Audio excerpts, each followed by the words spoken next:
Basic life support में जो जैसे कोई पर्सन घूमते फिरते गिर जाता है और उसको सबसे पहले तो सेफ वाली जगह पे ले जाना है, मरीज जो गिरा है उसको और खुद को जो रेस्क्यूअर है उन दोनों को सेफ जगह पे जाके उसको सबसे पहले रेस्पॉन्स चेक करना है अपने को। उसको कंधे पे टेप करके पता करना है कि वो होश में है या बेहोश है।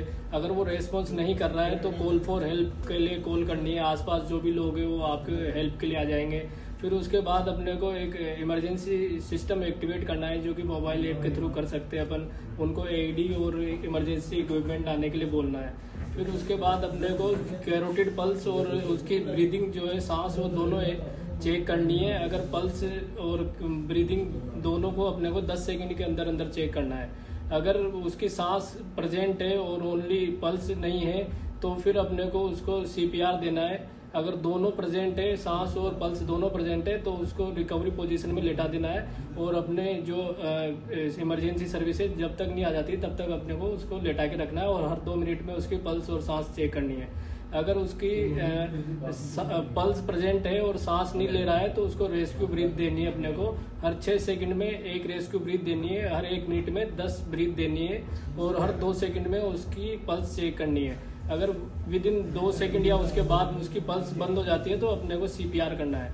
सीपीआर जो होता है उसका प्रोसीजर ये होता है कि मरीज को फ्लैट जगह पे लेटाना है और उसके जो स्टर्नम जो अपनी जो छाती का पार्ट होता है वो एक हड्डी होती है, उसके वहाँ पे अपने दोनों हाथों को ऐसे बना के एक के ऊपर एक रखे और जो अपना ये हाथ होता है हील उस पार्ट को उसके जो दोनों निप्पल है उसके बीच में रखना है और अपने को शोल्डर और जो कोनी को है एक डायरेक्शन में रख के और उसको पुश करना है नीचे।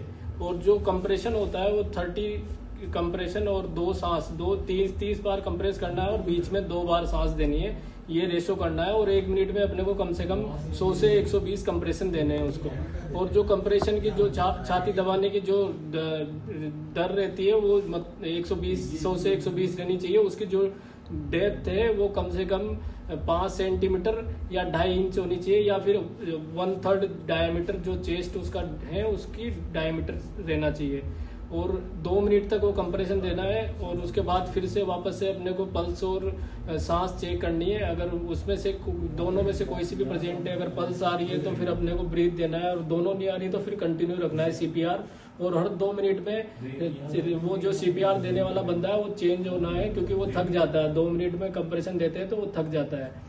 और इस तरीके से अपने को जब तक अपने जो इमरजेंसी एम्बुलेंस या जो एडी लेके आ रहे हैं, जो इमरजेंसी इक्विपमेंट लेके आ रहे हैं, वो जब तक नहीं आ जाते तब तक अपने को सीपीआर कंटिन्यू रखना है।